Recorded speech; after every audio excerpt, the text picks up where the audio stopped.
کر چکا ہو، وہ گناہ چھوڑ چکا ہو، تو اب ملامت کا موقع نہیں ہے۔ اب کوئی آدمی اگر یہ کہتا ہے کہ تم نے وہ کام کیوں کیا، تب اب تقدیر سے احتجاج کر سکتا ہے، ارے بھائی میرے مقدر میں لکھا ہوا تھا سو ہو چکا۔ اس صورت میں تقدیر سے احتجاج جائز۔ یہ حل کس نے کیا؟ علامہ ابن قیم نے۔ کہاں دیکھنا ہے آپ کو تفصیل؟ شفاء العلیل فی مسائل القضاء والقدر والحکمت والتعلیل، عربی میں ہے، ٹرانسلیٹڈ ہو کر کے کتاب اردو میں بازار میں آ چکی ہے، مطالعہ کر سکتے ہیں۔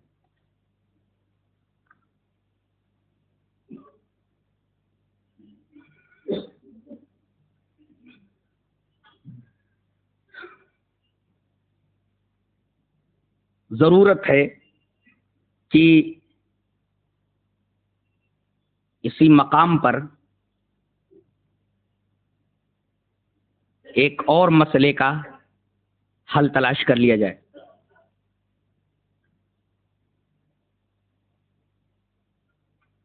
پہلے سوال سمجھیے، یہ اس پورے بیان کی روح ہے جو میں بیان کرنے جا رہا ہوں۔ یہ بات اگر سمجھ میں آ گئی تو پورا مضمون سمجھ میں آ جائے گا، ورنہ پیچیدگی برقرار رہے گی۔ لہذا آپ لوگ میری طرف متوجہ ہو جائیے۔ پہلے کوشچن ارائز کرتا ہوں، میں پہلے سوال پیش کرتا ہوں، موٹ کرتا ہوں اس کو۔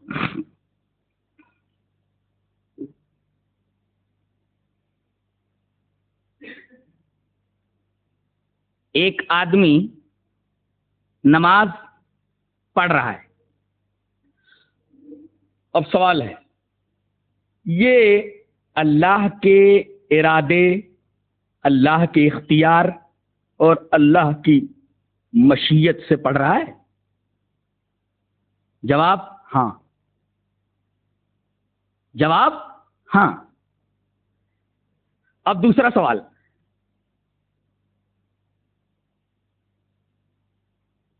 دوسرا سوال یہ کہ اگر اللہ کی مشیت ہو تو اللہ کی مشیت کے خلاف کوئی کام ہو سکتا ہے؟ بولے نہیں، پھر تو بندہ مجبور ہوا، بندہ مجبور ہے۔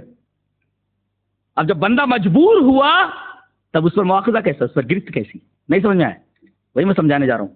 میں نے بتایا نہیں کہ انتہائی پیچیدہ موضوع ہے، انتہائی پیچیدہ مسئلہ ہے تقدیر کا، متنوع الاطراف ہے، انتہائی پیچیدگیاں لیے ہوئے ہیں اس کے پہلو۔ ایک پہلو یہ ہے، پھر سے میں اس سوال کو دہراتا ہوں۔ ایک آدمی نماز پڑھ رہا ہے، ایک عمل ہے، نیک عمل ہے۔ اب میرا سوال ہے اس کے اس نیک عمل کے اوپر، سوال یہ ہے کہ کیا یہ نیک عمل یا یہ نماز جو ادا کر رہا ہے اللہ کی مشیت سے کر رہا ہے؟ ظاہر ہے کہ ہاں کہنا پڑے گا۔ اللہ کی چاہت، اللہ کے ارادے اور اللہ کی مشیت سے کر رہا ہے۔ ٹھیک ہے، یہ نماز پڑھ رہا ہے اللہ کی مشیت سے پڑھ رہا ہے، یہ نیک کام کر رہا ہے اللہ کی مشیت سے کر رہا ہے؟ بولے ہاں کر رہا ہے۔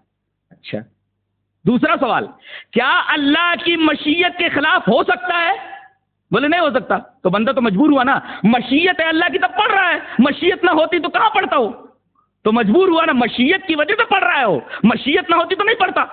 اس کا مطلب بندہ مجبور محض ہوا، وہاں مشیت ہے اس وجہ سے پڑھ رہا ہے، مشیت نہ ہوتی تو نہیں پڑھتا، مجبور ہوتا ہو۔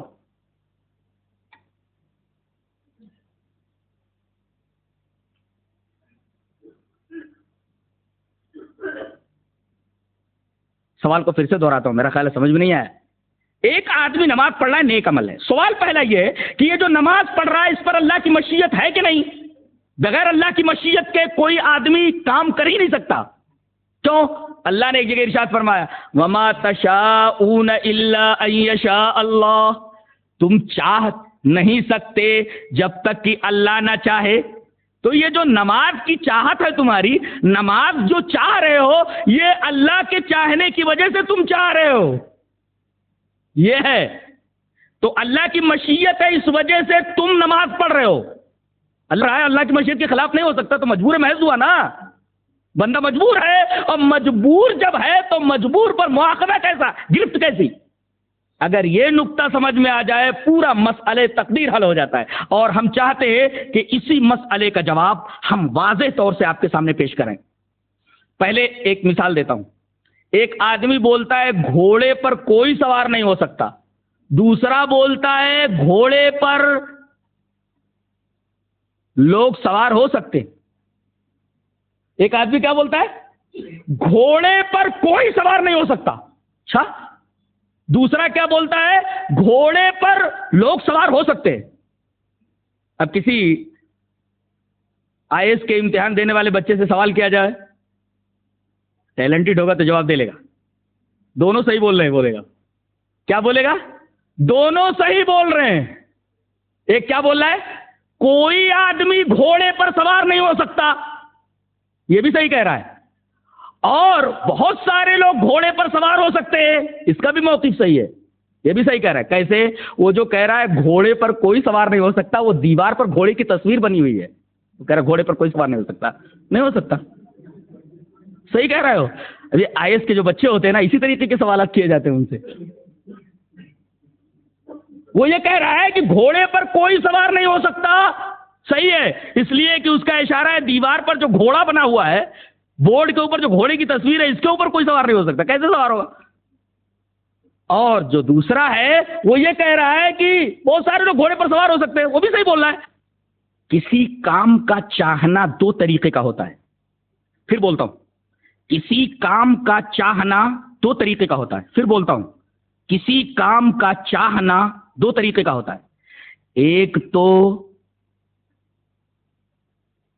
کسی کام کا چاہنا اللہ تبارک و تعالی خود اپنے اختیار سے چاہتا ہے. یہ دیکھیں، کسی کام کو کہ وہ ہو جائے اپنے اختیار سے چاہتا ہے. اب جب اپنے اختیار سے چاہتا ہے، اپنی مشیت سے چاہتا ہے، تو وہ چیز ہو جاتی ہے. مشیت لگی چیز ہو گئی. کسی بھی چیز میں اللہ کی مشیت لگے، چاہت لگے، وہ چیز ہو جاتی ہے. یہ بات یاد رکھیے. اب ایک کام تو اس طریقے کا ہوتا ہے کہ اللہ کی مشیت اور اپنے ارادے سے اس کام کو کرتا ہے یہ. اور ایک کام ایسا ہوتا ہے کہ اللہ یہ چاہتا ہے کہ بندہ اپنی مشیت سے، اپنے اختیار سے وہ کام کرے. غور کیجئے.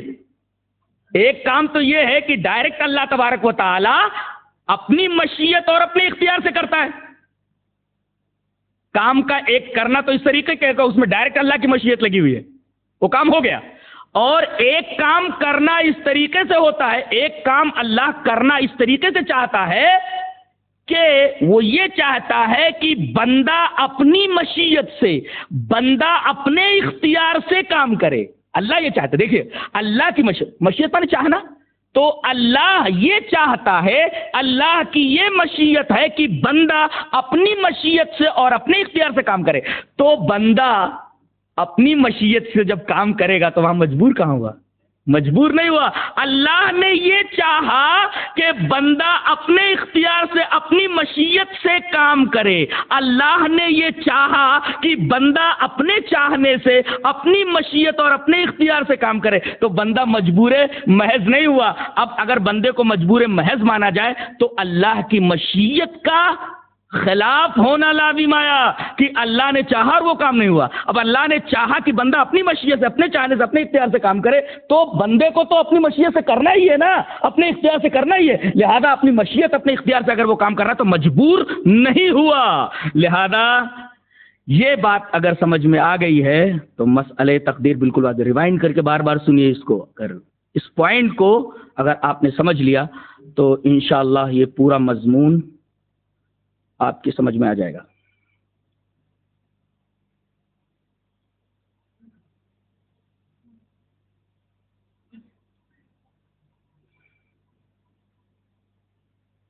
ضروری ہے کہ یہاں ایک اور سوال کا جواب دے لیا جائے. وہ یہ ہے کہ کسی کے پاس پیغام نہیں پہنچا، جیسے کوئی آدمی فطرت میں مر گیا، فطرت میں، فطرت سمجھتے ہیں؟ ایک نبی کے بعد ایک نبی آیا، اس دنیا سے چلا گیا، دوسرا نبی ابھی نہیں آیا، تو درمیان کا جو وقفہ ہے، دو نبیوں کے درمیان کا جو وقفہ ہوتا ہے، جو پیریڈ ہوتا ہے، اس کو فطرت کہتے ہیں۔ کوئی نبی نہیں آیا، کوئی فطرت میں مر گیا، وہ کہاں جائے گا؟ اسی طریقے سے کوئی پاگل ہے، اس کا دماغ ہی نہیں ہے، تو وہ کہاں جائے گا؟ فطرت میں جو مر گیا وہ کہاں جائے گا؟ پاگل ہے، احمق ہے، بے وقوف، دماغ ہی نہیں ہے، وہ کہاں جائے گا؟ اسی طریقے سے بہرا، جس نے کچھ سننا ہی نہیں ہے، وہ کہاں جائے گا؟ اس سلسلے میں ایک حدیث پاک جسے امام ابن حبان رحمہ اللہ صحیح ابن حبان کے اندر لائے ہیں، اور علامہ البانی نے اس حدیث کو صحیح کہا ہے، روایت اس طریقے سے، وہ روایت دیکھ لیں، بات بالکل واضح ہو جاتی ہے۔ اس کے بعد ایک اہم پوائنٹ بیان کر کے بات کو ختم کریں گے۔ حدیث اس طرح، وعن الاسود ابن سریع رضی اللہ تعالی عنہ عن رسول اللہ صلی اللہ علیہ وسلم قال اربعۃ یحتجون یوم القیامہ رجل اصم ورجل احمق ورجل حرم ورجل مات في الفترة فأما الأصم فيقول يا ربي لقد جاء الإسلام وما أسمع شيئا وأما الأحمق فيقول ربي قد جاء الإسلام والصبيان يخزفونني بالبعر وأما الحرم فيقول ربي لقد جاء الإسلام وما عاقل وأما من مات على الفطرة فيقول ربي ما أتاني لك رسول فيأخذ مواثيقهم ليطيعنه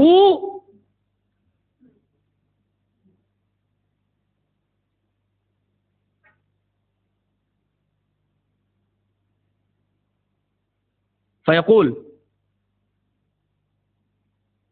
فيرسل رسولا أن ادخلوا النار قال فوالذي نفسي بيده لو دخلوها كانت عليهم بردا وسلاما رواہ ابن حبان کی صحیح۔ یہ پوری روایت ایک صفحے پر تھی، میں نے پوری روایت ریفر کر دی ہے، اور اس کے اوپر علامہ البانی نے جو حکم لگایا صحت کا وہ بھی میں نے آپ کے سامنے پیش کر دیا۔ حضرت اسود ابن سری کہتے ہیں کہ رسول اللہ صلی اللہ علیہ وسلم نے ارشاد فرمایا کہ 4 آدمی قیامت کے دن حجت کریں گے اللہ سے، اربعۃ یحتجون یوم القیامہ، 4 آدمی قیامت کے دن اللہ تبارک و تعالی سے حجت کریں گے، ان میں سے ایک بہرا ہوگا اور ایک احمق اور پاگل ہوگا، تیسرے وہ بوڑھا آدمی جس کے پاس سوچنے سمجھنے کی عقل ہی نہیں رہ گئی تھی، اس وقت اس کو اسلام پہنچا، اور چوتھا وہ آدمی جو فطرت میں مرا، یعنی 2 نبیوں کے درمیان کا جو پیریڈ ہے، کوئی نبی نہیں آیا، درمیان مر گیا ہو، تو یہ بہرا کہے گا کہ اے میرے رب، میرے پاس اسلام تو ہے لیکن میرے پاس کان نہیں تھے،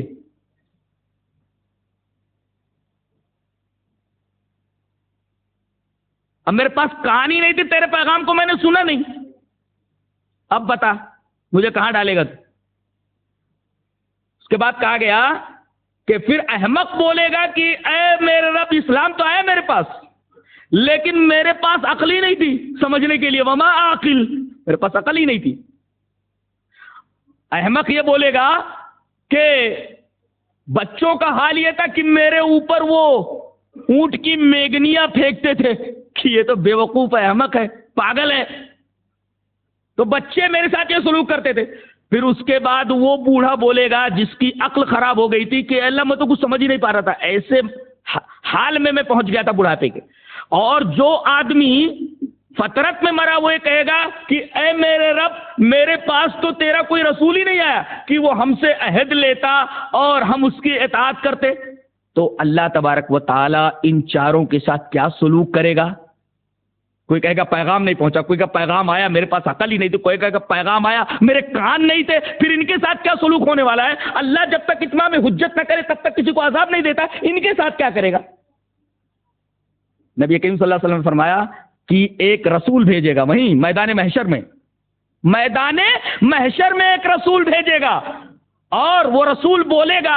اب ہر رسول یہی دنیا میں آتا تھا، یہی کہتا تھا نا کہ میرے اوپر اللہ کا پیغام آیا ہے، اس پیغام کو تم لوگ تسلیم کرو، یہ بات مانو، یہ بات مانو، ان تمام چیزوں سے دور رہو. تو وہ بھی رسول بن کر کے بھیجا جائے گا اور ان کے سامنے آگ پیش کی جائے گی اور یہ کہے گا میں تمہاری طرف بھیجا ہوا رسول ہوں، اب میں یہ کہتا ہوں کہ اللہ کا حکم یہ ہے کہ اس آگ میں کود پڑو. تو جو لوگ کود پڑیں گے، اللہ کے رسول صلی اللہ علیہ وسلم نے ارشاد فرمایا کہ یہ آگ ان کے اوپر ٹھنڈی اور سلامتی بن جائے گی اور گریں گے بظاہر جہنم میں پہنچ جائیں گے جنت میں، اس آگ میں گرے گی جنت میں پہنچ گئے، ٹھنڈی اور سلامتی والی ہو گئی. اور جو لوگ رکے رہیں گے ان کے اوپر یہ فیصلہ ہوگا کہ ان کے پاس رسول آتا تو یہی جواب دیا جاتا، ان کو اٹھا کر کے جہنم کے اندر ڈال دو. اس طریقے کا ایک ٹیسٹ آخرت کے اندر ہوگا میدان محشر میں. اللہ کسی کے ساتھ ظلم نہیں کرے گا، اللہ تبارک و تعالیٰ بندوں کے اوپر ظالم نہیں ہے، جیسا کہ اسود ابن سری کی یہ روایت جسے ابن حبان اپنی صحیح کے اندر لائے میں نے آپ کے سامنے پیش کر دیا.